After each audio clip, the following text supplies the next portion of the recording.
Hello, my name is Tijay Beulah Howard, and I am happy to welcome you to this conversation on family of origin and worthiness. Our panel will discuss how their family narratives impacted their sense of worthiness and how they have learned to develop a sense of worth.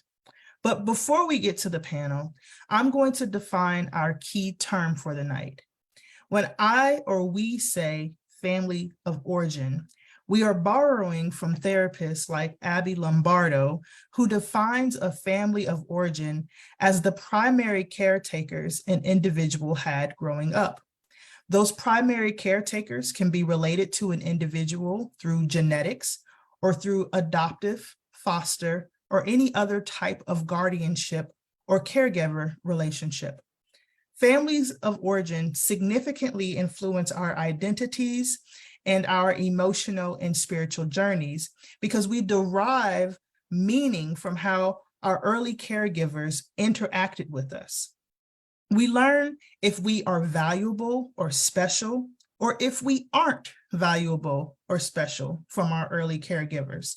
These early relationships taught us how to gauge our worth, to question if our worth is inherent or if it's earned with accomplishments or awards, or being marked as gifted and talented in school, athletics, or in some extracurricular activity. Maybe our sense of worth was defined by being obedient, respectful, or accommodating, or pleasing as a child. These behaviors might have singled us out as being a good boy, a good girl, or a good child. And thereby we learn what is considered to be good or what is considered to be bad. And when we don't measure up, we begin our relationships with guilt, shame, and other negative states of being that diminish our sense of worth and self-esteem. Our families of origin taught us family roles that affected or continue to affect how we behave as adults. For example, some of us are people pleasers because we had to play the role of peacemaker for parents who were going through a divorce or separation. Some of us have difficulty in conflict in communication because of the cultural, religious, class, or value systems imposed upon us as children. For example, some of us have been taught to be quiet and demure as young ladies, or not to cry because we are men. And as a result, we are limited in how we communicate about what hurts or bothers us. Further, our family of origins, because of generational trauma, might have taught us to be hypervigilant or constantly on guard. People who, because of their race, gender, sexuality, or financial circumstances, might always be on the lookout for danger or unable to trust themselves or others because of how we were raised. One example I'll give is growing up in Youngstown, Ohio in the 1990s. I was taught to be careful around the white kids that I played with in my predominantly Black neighborhood. My white friends and I could play together outside, but unlike my Black friends, my white friends and I could never have sleepovers because of the ideas about race that my grandmother had and the ideas about race that the parents of my white friends had. Finally, our families of origin impact our perspectives on gender, sexuality, sex, power, money, and romantic and platonic relationships. For example, were you ever punished for being a tomboy or bullied for wearing off-brand tennis shoes? Who got the big piece of chicken at Sunday dinners? Was your molester given a seat at the table at holiday gatherings? You don't have to answer these questions out loud, but the answers to these types of questions help us to understand a bit more about our families of origin and their influence on how we value ourselves and others. Our goal for this conversation is to help us all to think about how we can live with a deep sense of value and respect for who we are, and how we can operate in ways that support our well-being as individuals and in our relationships. I now turn to the panel with 3 questions about their unique family histories and their experiences of flourishing, or in some cases floundering, because of their origin stories. Our first question for the evening is, how was your family of origin, or how has your family of origin impacted your sense of worthiness or self-worth? And I'm going to ask in this order that our wonderful panelists respond to this question in this order: Zuri, Sean, and then Carson. Thank you. Thank you, Tajay. My name is Zori, and I would like to share a little bit of what Tajay had, the question that Tajay offered us today. Um, I would like to start off with that I had a very large family. I was one of 7.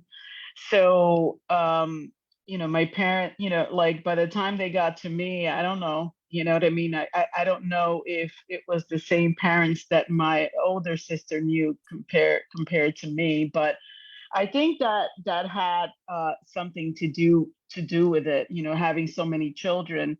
But my parents were not how would I say, had parents.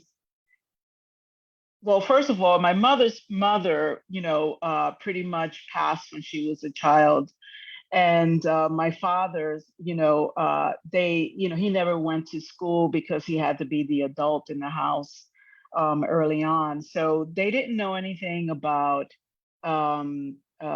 praising a child. Mm. I think praising a child has a lot to do with your self-esteem. Early on, a child is praised for a lot of little. Zori, you muted. Somehow you muted, friend. Am I? Yeah, I You're didn't mute, back but on. okay. All right. Sorry about that. I mean, Okay. so basically, I think that praising, a child has a lot to do with them growing up with a high self, esteem and self-worth. I wasn't praised at all when I was a child, simply because my mother or my father did not know what that was. And since they did not know what that was, they didn't pass it on. And me being the last born, they definitely did not pass it on. So if I got married, that was a lot. They would be happy with that. So I didn't know whether I was doing things right, wrong, or whether it was pleasing, or anything that I did that I spent a lot of time on to achieve. My parents never commented on. Um, so that was really hard. So basically, it was floundering really for me. I mean, I grew up, having to praise myself, and sometimes really not believing that the praise that I gave myself, simply because I didn't know what that felt like. I didn't know what that looked like. I didn't know what that was as a child, to be praised. And I think that there is a connection, like I said in the very beginning, about praising a child and how they feel about themselves, especially coming from your parents in those first 5 years, of your life, and then thereafter. But yes, for me, it was floundering, um, and it really was not. I didn't know what that was. Right. Thank you for sharing that, Zori. You're welcome. Sean? Yeah, first, my apologies to Zori. That was actually my bad that I accidentally muted you. My apologies. Some technical issues tonight on the. It's okay. It's okay, Sean. It's okay. Yeah, for me, I didn't grow up in quite a large family, but it also was my parents had their own issues, and grew up in a community where you don't talk about yourself. And if you don't talk about yourself, and you don't praise people, like Zori was talking about. You don't give shout outs like popular right now in work culture. Like you're not asked to give a shout out for your team every week. You really are just, constantly doing the work, or constantly moving forward, or, just nothing deeper than surface level conversations where we might, actually get to talk about things that are happening inside of ourselves and in our heads. And no one directly said to me, you're not worth anything, or you're not, valuable in some way, but nobody said anything nobody said anything positive either. There was just a lack of comments. And I also got to see the ways that my parents didn't really value who they were or their own worth. And as their parents got older, I could see how they were not praised either, that it was truly a cycle thing in our origin story for our family as a whole, that it had been just the way things were, that you don't really praise kids, you don't praise one another, you don't talk about all the good things you've done, that all of it is really just about continuing to move forward and continuing to do the work, and kind of an overemphasis on being humble and humility. But it tipped too far in a lot of aspects, where it wasn't just not being humble anymore, it was also leaning towards self-deprecation and a very poor sense of self-worth, and really just expecting that you're not going to get any kind of reception of who you are, so you might as well just not say anything at all, and just keep it to yourself and keep it on lock and keep working hard, because that's the important piece of it. And growing up in a very evangelical environment, it was all about continuing to show up and do work and make things happen. And everything you did was really showing who you were, more so than just your creation of being enough.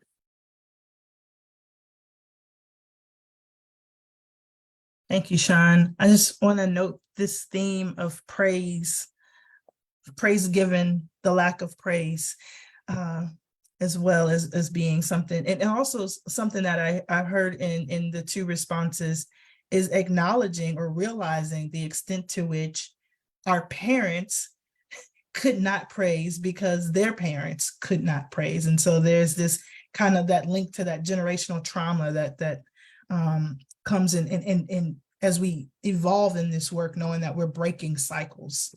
Thank you, Sean. Carson. Hello, I'm Carson. Yeah, my situation was similar.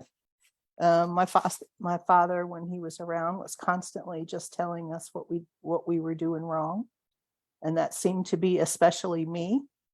For some reason, I had 2 older brothers and 2 younger sisters, and I was a tomboy. Like, I hung out with my older brothers, and played baseball and football and basketball and all the things with them, and was constantly catching flack because that was not how social norms were. That was not how gender roles were at that time, and they were really steeped in those social norms and gender role norms. And so at one point when I was 7, I was told I could not hang out with the guys anymore, that I had to go and find some girlfriends. And so, but, girls were into dolls and those kinds of things. And that just wasn't me. It wasn't who I was. And so I did, in some ways, as much as I could get away with it, still kind of hung out with my older brothers, but I also did what I was supposed to do at home. Like, I was supposed to be in the kitchen helping my mom cook, which I rarely did, but I did help take care of the younger siblings.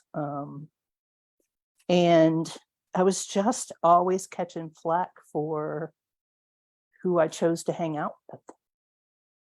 And so when it shifted and I wasn't allowed to hang out with the boys anymore, and I really had to find girls to hang out with, that was hard for me.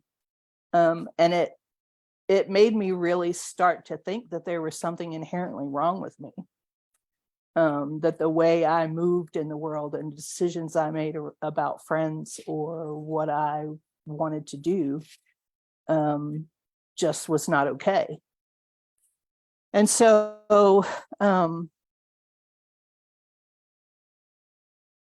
that and a whole lot of other things gave me this sense that something was inherently wrong with me, and that there were these standards, certain ways you had to be, and certain I don't know what the word is, certain expectations that you had to meet. And it seemed that no matter certain standards and no matter how hard I tried, I never lived up to those standards. And so from that, I really learned to focus on the negative and only see the things that I was doing wrong over the course of my life. And also had me looking for my sense of worth from other people and trying to prove that I was worth something to other people. And that has carried with me my whole life. It's still something I deal with on a daily basis. And so, yeah. Thank you, Carson. Thank you.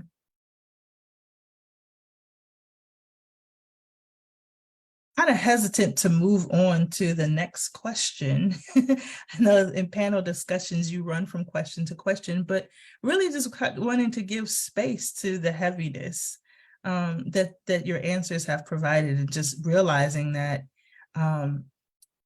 even though I know Zori, Sean, Carson, that you all have done the work of identifying these family narratives and parsing through them and finding ways to work. But Carson, you hit it right on the head where you said, like, still to this day, there's this daily practice. And so in leading up to the next question,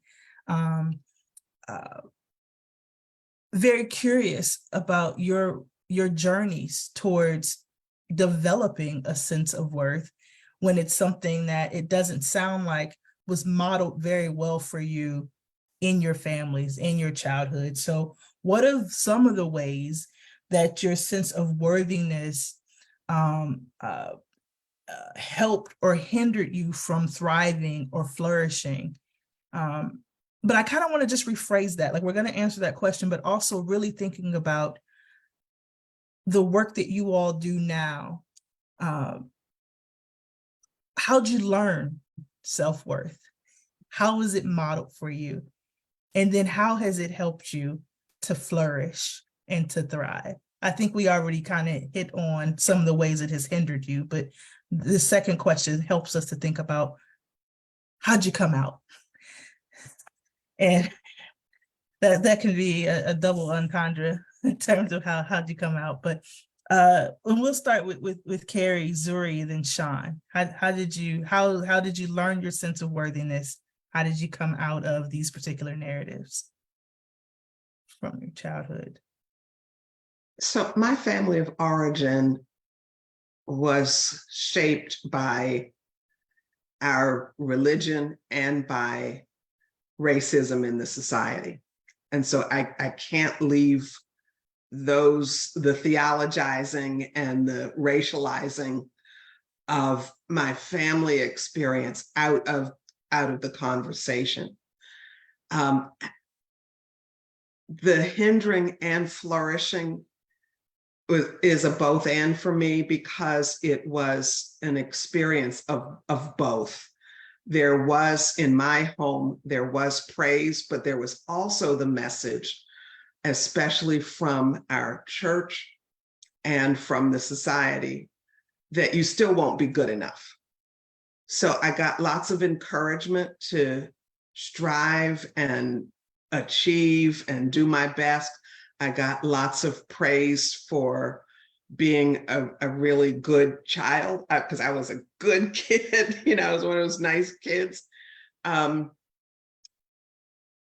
that was still never good enough. So again, the both and. The ways that it has helped me flourish was really, I was shaped by a message of love, that I was loved by my family and loved by God. And that love has really helped me flourish in a lot of ways.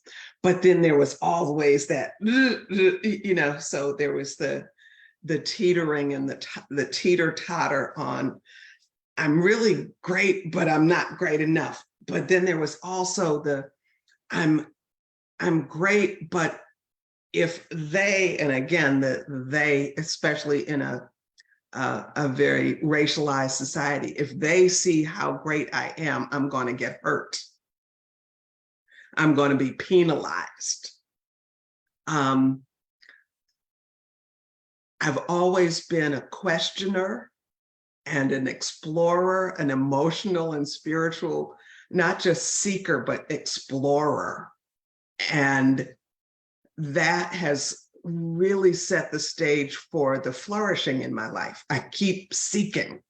And I was encouraged in some ways in my family to be a seeker, but then it was like, don't go too far in your questioning and don't go too far in your exploration. So again, there's been this push me, pull me, this teetering and tottering.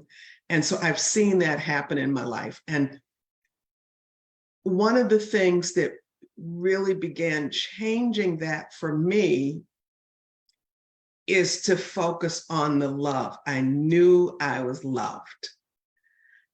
And that has supported me in flourishing to the extent that I could then also start exploring what was scary for me, what was hurtful for me, what messages there were about go to your full authenticity, but don't go too far. So really looking at all of that. So those are just beginning thoughts for me. I love it. Can I ask you to elaborate when you say that, when you said, I know I was loved by God, by your family, by whom? By God and by my family. Okay, yeah. There was never any question for me whether or not I was loved by God, and no question about whether I was loved by my family. Thank you.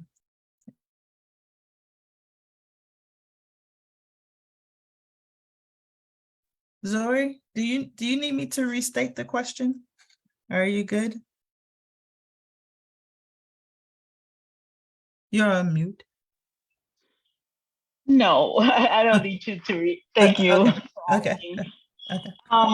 Well, for me, since I was not praised or when I did good, or like I think one of the other panelists said was when you did bad, that was when you knew you did something.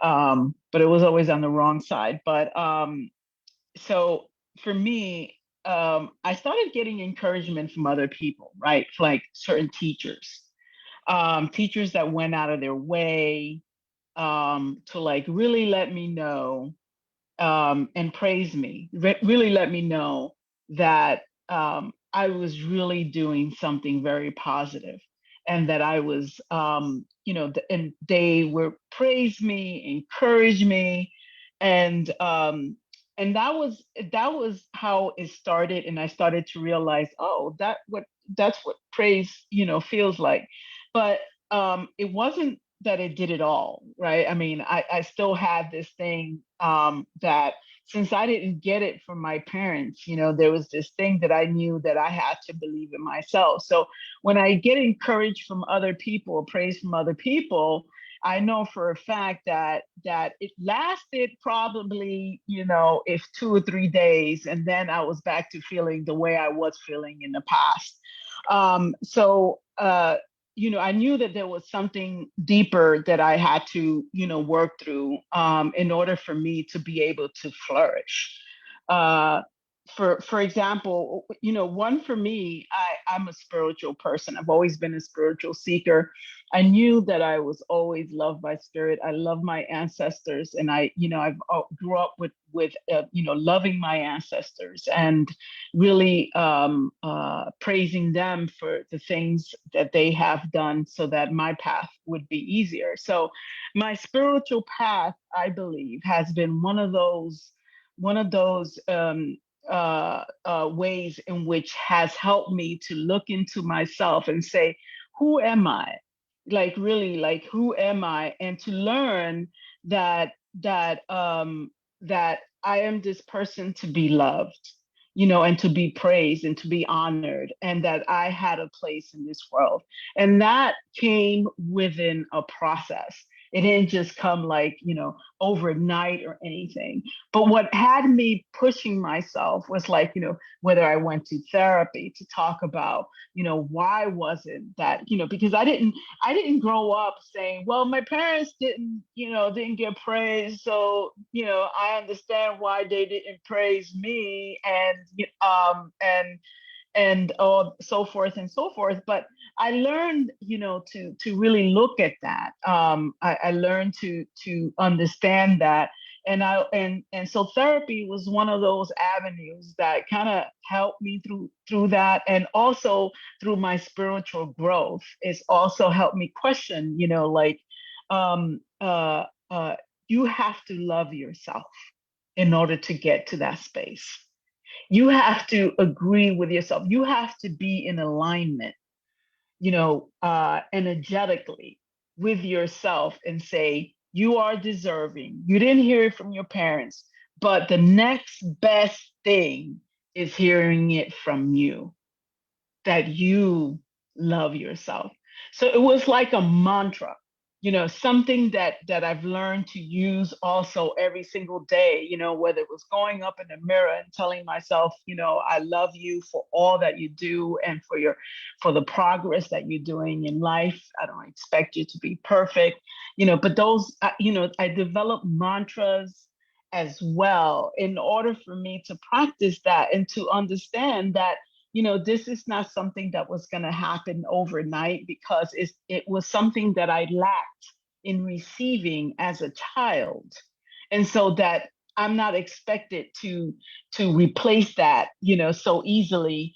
And I developed that understanding and started beginning to provide myself with self-compassion, which was very extremely important in order for me to really believe that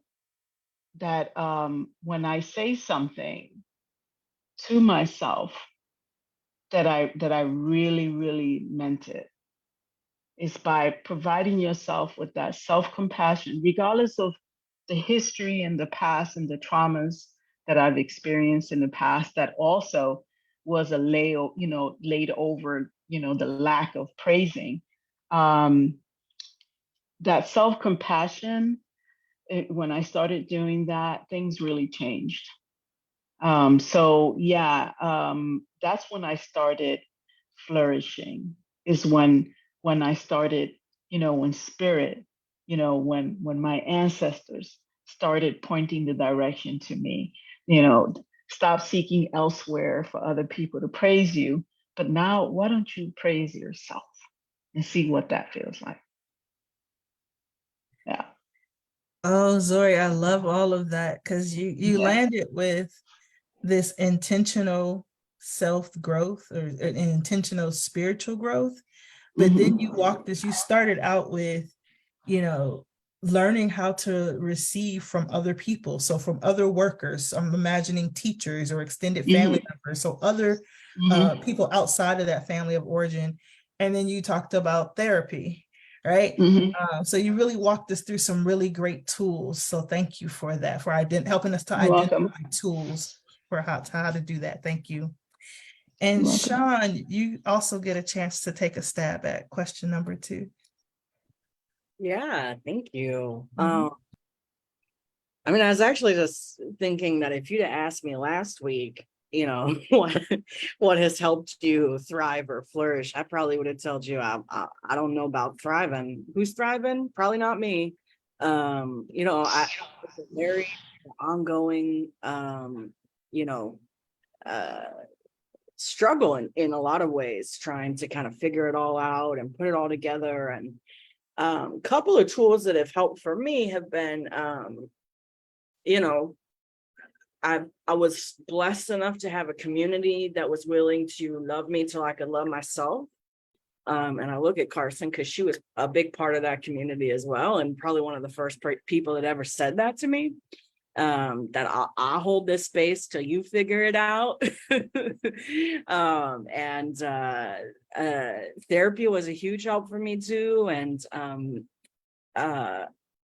having folks to help me kind of sort through how did this even get infused in my brain and in my bloodstream. And it wasn't until I was in my late 20s that I even knew I had a self-worth issue.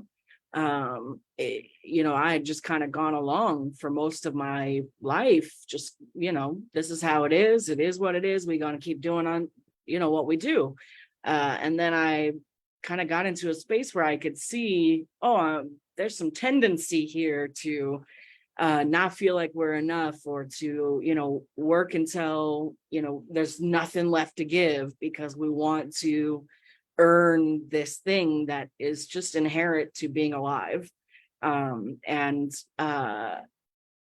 It was really helpful to have that space to say, I think I might be just having all this in my head. And a lot of times it was just my brain going, oh, this is not okay, we're not doing the right stuff, we're not making anything happen. And even my community and having therapy sometimes weren't enough. And so I created something that my one of my therapists called a fact book, which is I keep all of like the congratulation cards, all of the post-it notes, all of the cool little notes that people send me. I actually keep even employment contracts and birthday cards. And there's always like a team building activity where somebody wrote you a note. I keep it all in a big 3-ring binder. And every time I'm in a space where I'm like, no, I don't think I'm worth what people are putting into me right now, and I don't think I'm doing enough for the world or for myself or for these people I care about, I go to that book and I open it and I flip through it. And sometimes I just have to go to my community and say, this totally isn't about you. I'm pretty positive it's all in my brain. And I just need you to kind of fact check this with me, because my head and my body are telling me that it's not worth this time and effort you're putting into me. And I don't think it's anything you said or did. It's just my brain making stuff up again. Could you help me sort it out? And most of the time, my friends have been able to say, no, no, don't be going down that rabbit hole with yourself. We love you, we care about you, and you've met all of our expectations. These are expectations that are way out there that you've set on your own, that nobody has asked for, and this is not how our relationship works. We're not goods for money kind of organization. We're here just to love one another and to grow with each other. And that's made all the difference in my path and in my my own ability to help other people down that place too. I think the last thing I would offer is that sometimes when I can't think about what I would offer myself, I encourage myself to think about what I would offer somebody else. Because my response about another human is always a better response than my response about me. And then I just try and, reevaluate what I'm doing in regards to me.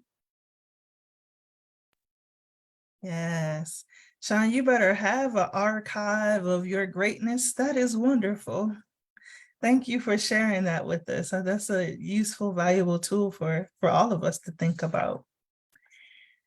Thank you. And I think already this panel has already started to ask our final question. And that final question is, what recommendations do you have for those who might at this particular hour be struggling with their sense of worthiness? What recommendations do you have? And I'd like to start with Carson for answering that question. So we've already talked about a lot of the ones that I thought about, like self-compassion and those kind of things, learning how to receive even like compliments and whatnot, how to actually take those into your being and not like, this is not a negative thought, so I'm not taking it in, right? Like that there's not this sort of bouncing off if it's something positive, which was the way I operated in the world for a while. My recommendations would be to, one, find and surround yourself with people who love you for who you are. Even if for exactly who you are in any given moment. And that may only be one or two people, but one or two people can make a huge difference. And in that respect, also, like, I think we all have some awareness of the people in our lives who are toxic for our own health and well-being. And so not only is it to find or surround or spend more time with those who love you for exactly who you are, but maybe putting some distance between you and those who you know that are toxic for your health and well-being, because that is in turn toxic for your self-worth. For me, in the ways Carrie talked about, like being a spiritual seeker and actually looking for either spiritual practices or religious events or even institutions, if that's one of the things that's life-giving for you. Like, find ones that are life-giving for you, not ones that are constantly telling you what you did wrong or that you're going to hell for this or whatever those things are, right? Like, to find some type of spiritual practice or spiritual community that actually helps you to flourish as well. And sometimes if you can't find communities, it's really about honoring and uplifting your own spirit, which is, for me, being your most authentic self. And the places where you meet your most authentic self is where spirit is. And the last thing I would say would be, and I've found this out in hindsight, and the second part is something I'm really working on right now, is to forgive other people, not to let them off the hook, but to sever the energetic connection you have with them for your own self. Like, just to cut that cord so they're not dragging you in places where you're trying to sort of get away from, right? Like, to free you up from that weight and that responsibility and whatnot. And the piece of that, like, I often hear people talk about forgiving other people, but I rarely hear people talk about that includes forgiving yourself or whatever. Like, one of the things I constantly on a daily basis still deal with is that focusing on the things I'm doing wrong, right? And so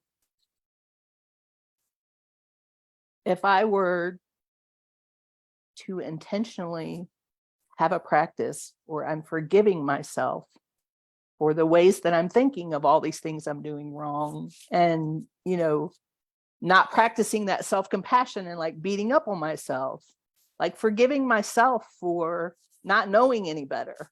Or of course I would act that way because of the things that have happened in my past or the way that I was brought up, right? To extend that not only self-compassion, but forgiveness toward yourself as well. Thank you, Carson, particularly for that reminder that that we can love ourselves, we can forgive ourselves, that we are empowered to do that. Thank you so much.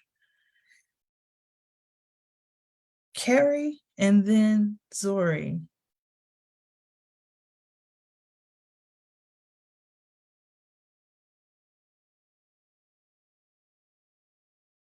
You got to come off of mute, Carrie.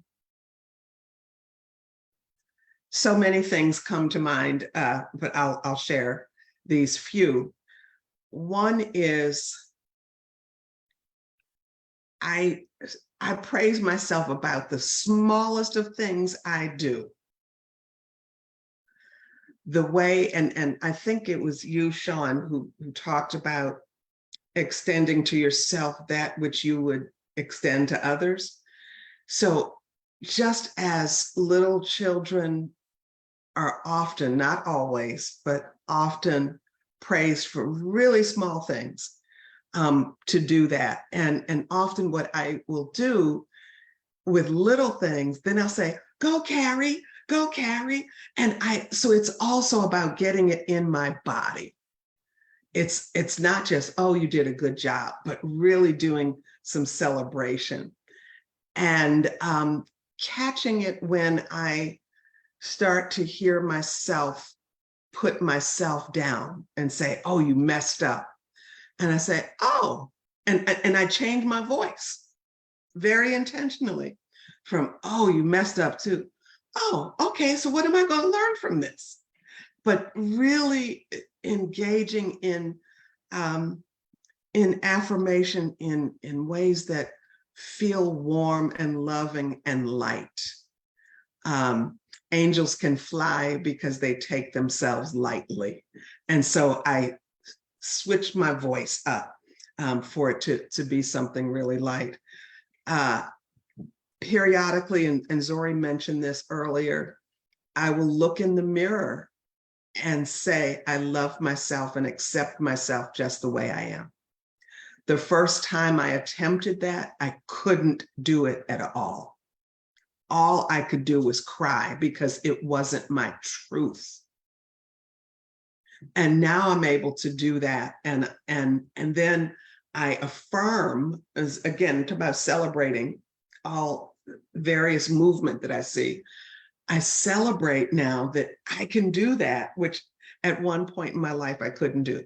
Am I all the way where I want to be? No, but celebrating the incremental growth that may happen. And so I'm going to leave it there because there's so many, and I want to make sure Zori has her opportunity. Thank you, Carrie. Thank you. So for me, I know that growing up with not being praised, I tend to have been like very critical of myself. You know, everything is not good enough. So what's important and what has been a life changer for me has been providing myself with self-compassion. So in other words, you know, like being light with yourself, like not being hard with yourself. Give yourself some of that compassion that we tend to give to others. You know, say it's okay if you made that mistake. It's okay if you didn't do that perfectly, and I still love you. You know, those little things like that really, really, really help. Not only in making you feel better about yourself and kind of balancing yourself more, but also moving forward and thriving. It really helps with believing that you can do more than you thought was ever possible. Self-compassion is like a ritual. It's not something you stop doing. It's something that once you start, you continue giving it to yourself all the rest of your life. That's number one for me. The number two is have some fun, right? Like take yourself a little lightly, because I say we tend to be very tough on ourselves. The other day I was at in by the ocean, and I was playing with the ocean. I wasn't inside the ocean, but outside when the water just comes in, to the sand. I would kind of like would play with the ocean back and forth. Oh, you're gonna get me? No, I'm not gonna. You're gonna get me. I would run back and forth, and it was really fun.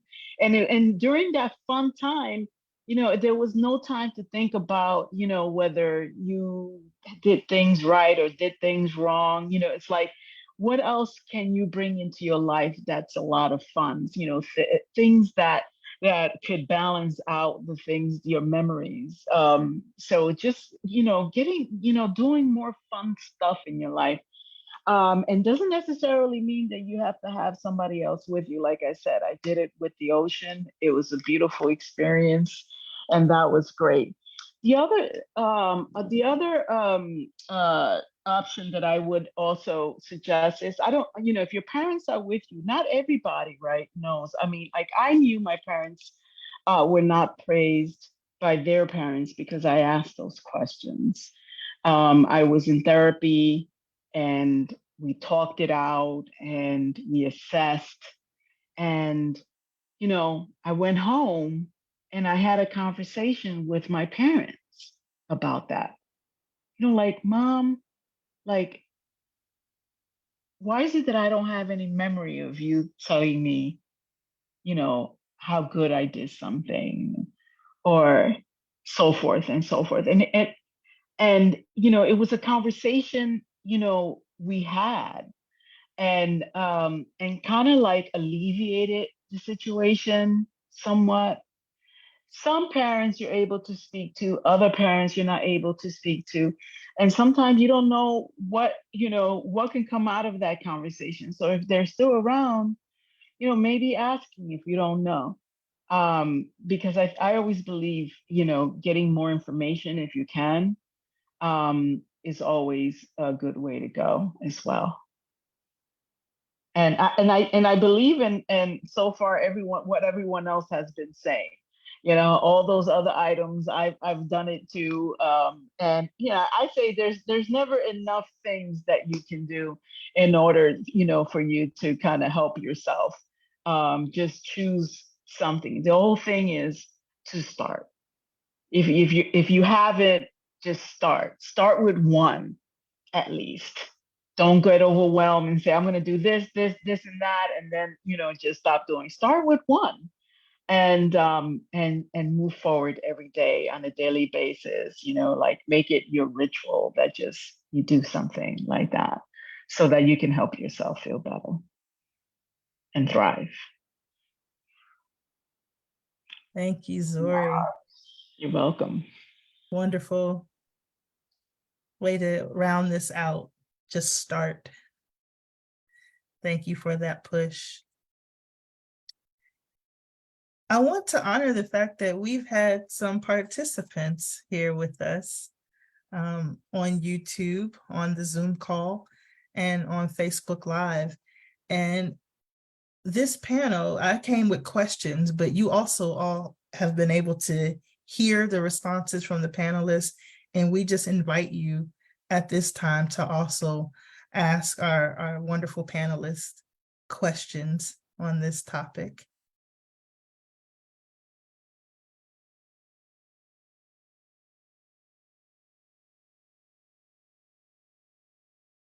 Please. Hi, Linda. Hello. Hi.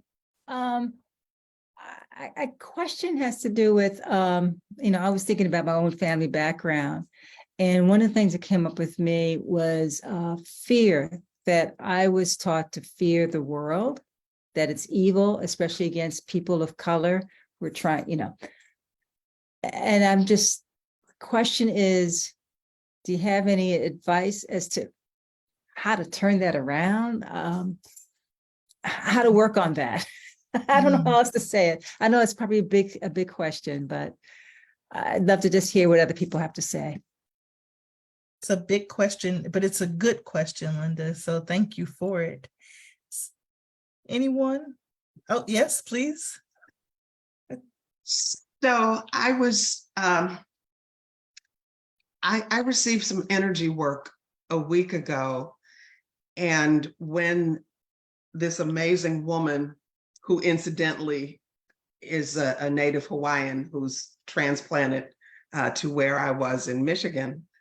And I'm saying that because the fires were raging the day she was doing this energy work with me, and we got to talk about that. But when she finished the session, she said to me that a skinny, old, toothless white person appeared while she was working on my body. And she said, "Do you know what that means?" I said, "I don't." But then the next day, what started bubbling up for me was that I had been giving more power to whiteness than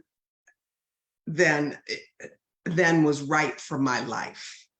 And to see it as toothless was about, it was powerless. And to see it as skinny, that it was not being as nourished as it had been. And so I don't know if this image in any way is helpful for you, but when I really reflected on that, I said, it has the power that I give to it. And I'm not saying the system doesn't give it power, because it does.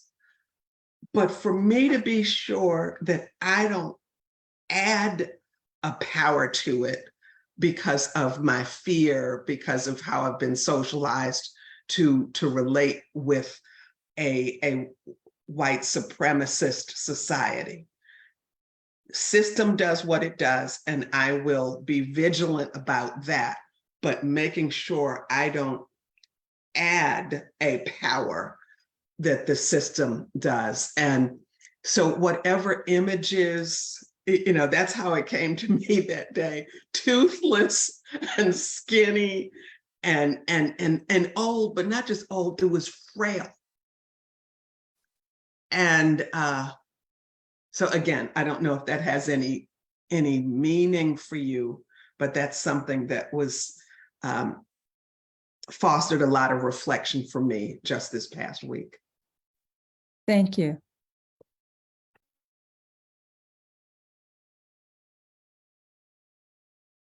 And for me, Linda, I would say, as a person who is a trauma survivor, one of the things that trauma does is shatter everything you know and believe about the world. And so you don't trust yourself, you don't trust your own decisions, you don't trust often a higher power, you lose your trust in others, your sense of self in the world, and the sense of the world, like you lose trust in the world.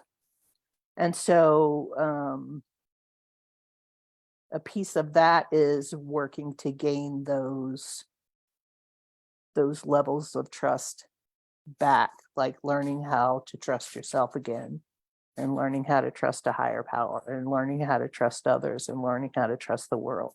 And I'm not saying that you're necessarily a trauma survivor, but for those of us who are, that's one of the things that we really have to work our way back to. And I am well aware that I say that as a white person. And I'm very sensitive to all that trauma brings that I know nothing about in the African American and people of color world, that I have not experienced. And so That's just another layer of learning to trust that I thought might be helpful. Yeah, thank you. It's just the whole sense of my family's trauma, bringing it up to me, even if I haven't experienced as much as they have, but they passed it on. Thank you to both of you. Thank you.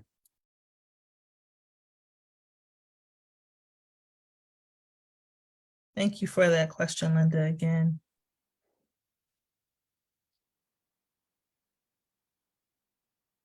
If I can just offer something as well to Linda. I grew up in fear just because of all the trauma that I've experienced in the world and not feeling safe. And one of the things that I do and I practice on a daily basis that helps me is meditation. Meditation gives me that moment not to be in that space, right? To give myself a break from actually being in a space of fear. And so I know that when I focus on a particular mantra and just kind of when those thoughts come, just not doing it's not to do anything, it's not to push your thoughts away or anything. It's more like just let them pass, more like focus back on that mantra, whatever that mantra is for you.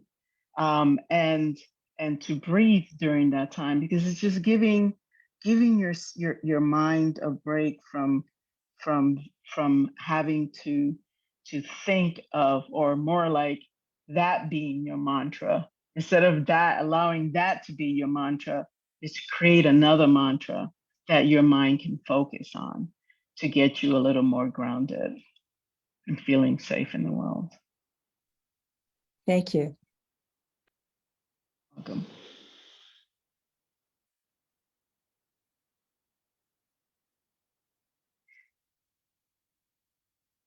Well, thanks. Thank you, Zori. You're welcome. Sean, I know you're monitoring our Facebook Live. We have any activity there?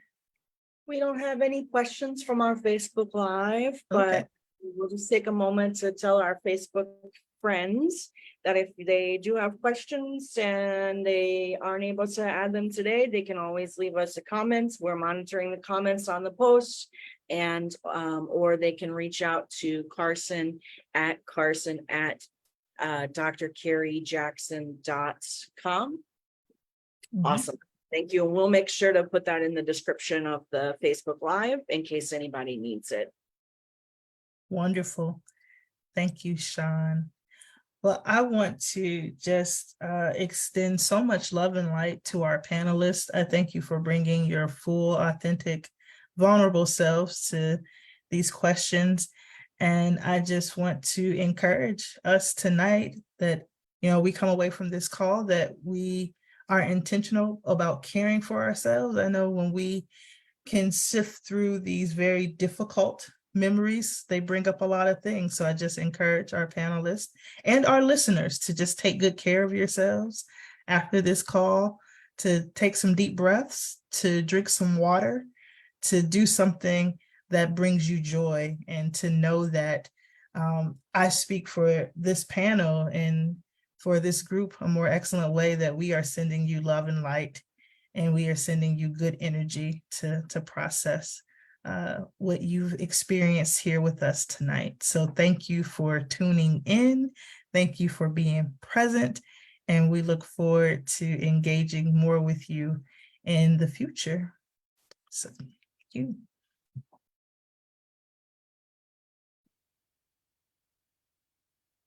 And thank you, Tijay, for being our